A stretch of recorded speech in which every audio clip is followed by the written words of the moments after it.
अस्सलाम वालेकुम, क्या हाल चाल है मेरे अजीज दोस्तों। हमारी आज की वीडियो का टॉपिक है the problem of hormonal imbalance या फिर हार्मोन के मसाइल। लेकिन वीडियो शुरू करने से पहले प्लीज लाइक कर दें, सब्सक्राइब कर दें और शेयर कर दें my YouTube channel natural herbs और बेल आइकॉन को जरूर प्रेस करें ताकि मेरी हर नई वीडियो आपको सबसे पहले मिले। हार्मोनल इम्बैलेंसमेंट या फिर हार्मोन्स के मसाइल, तो उसके बारे में हम बात करते हैं। हमारे जिस्म में मौजूद हार्मोन्स हमें सेहतमंद या कमजोर बनाने में इंतहाई अहम किरदार अदा करते हैं, क्योंकि जिस्म में होने वाले बहुत से अवामिल पर असरअंदाज होते हैं।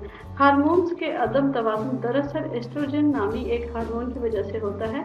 एस्ट्रोजन मर्द और ख़वातीन में एक इंतहाई अहम हार्मोन है, जिसकी कमी या ज़्यादती से हमारे जिस्म में मौजूद दूसरे जो हार्मोन्स होते हैं वो उनमें तवाज़ुन जो होती है वो ख़राब हो जाता है, उनमें तवाज़ुन में बिगाड़ पैदा हो जाता है।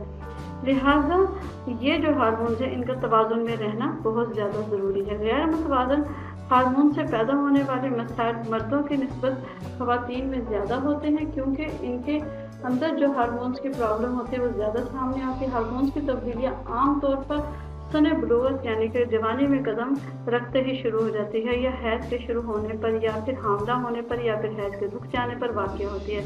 इसके अलावा नाक़िस ग़िज़ा, पैदाइश रोकने के अद्वियात, खाना बहुत ज़्यादा, वर्जिश न करना भी इसके अंदर कमी का बायस बनते हैं।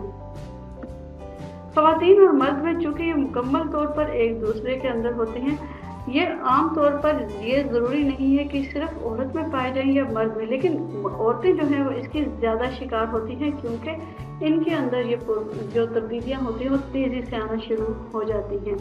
अगर हम बात करें तो सबसे पहले हमारे यहाँ जो ख़ास तौर पर लड़कियों में ये प्रॉब्लम्स होती हैं, उनको अंदर सबसे बड़ा मिसाल जो आता है वो ये है कि उनके चेहरे पर मर्दों की तरह दाढ़ी उगना शुरू हो जाती है।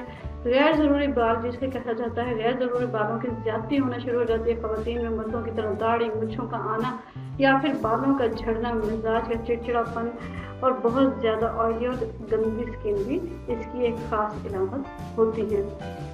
ख़वातीन में ये बहुत ज़्यादा है। आम तौर पर ये किस वक्त होती है जब ख़वातीन के अंदर ब्रेस्ट कैंसर, ये ख़ास जो इसकी जो शुरू की जो चीज़ें वो तो अलग हैं, लेकिन जब ये अपनी इंतहा पर पहुंच जाते हैं तो इनके मूड्स जो होते हैं ख़वातीन के वो स्विंग करना शुरू हो जाते हैं, यानी तेज़ी से तब्दील हो जाता है। कभी वो बहुत ज़्यादा खुश होंगी, कभी बहुत ज़्यादा नाराज़ होंगी, उनकी जो ओवरीज हैं वो बहुत ज़्यादा डिस्टर्ब होंगी। कभी ऐसा भी हो सकता है कि बहुत ज़्यादा हार्मोन्स की डिस्टर्बनेस की वजह से वो प्रेगनेंसी जो है वो उसे अवेल नहीं कर सकती, या फिर वो प्रेग्नेंट नहीं हो पा सकती। इसके बाद उनके सिम्पटम जो होते हैं वो बहुत ज़्यादा ख़तरनाक होते हैं। लड़कियों के साथ अटैचमेंट होना शुरू हो जाता है। ब्रेस्ट कैंसर भी इसका बहुत ज़्यादा हो जाता है। हार्ट डिसीज़ इसकी बहुत ज़्यादा इसकी सुनने में आई है, और मेडिकल हिस्ट्री में इसकी बहुत ज़्यादा मांग भी है कि ये जो लड़कियां होती हैं जिनके अंदर इम्बैलेंस हार्मोन्स होते हैं उनके हार्ट डिसीज़ और ख़ासतौर पर ब्रेस्ट कैंसर जो होता है ब्रेस्ट कैंसर जो होता है वो इन्हें लाक हो सकता है। ये जो एक ख़ास मादा है जिसे हम बात ये करते हैं कि ये होता क्यों है, क्या वजह है, तो ये हार्मोन आखिर में गैर मुतवाज़न क्यों हो जाते हैं। हमारे माशरे में ख़ास तौर पर पॉलीकास्टल ओवरीज जो है, ये सिंड्रोम जो है ये बहुत ज़्यादा आम है, यानी जिसे हम PCOS कहा जाता है। ये बीमारी बहुत आम है। इसका मतलब हार्मोन की खराबी है। मैं उम्मीद करती हूँ कि ये मेरी आज की वीडियो आपको आई होगी बहुत ज़्यादा पसंद और लगी होगी बहुत ज़्यादा इन्फॉर्मेटिव। और अगर आप मेरे चैनल पर पहली बार आए हैं तो प्लीज़ लाइक कर दें, सब्सक्राइब कर दें और शेयर कर दें my YouTube channel natural herbs. अल्लाह हाफिज़।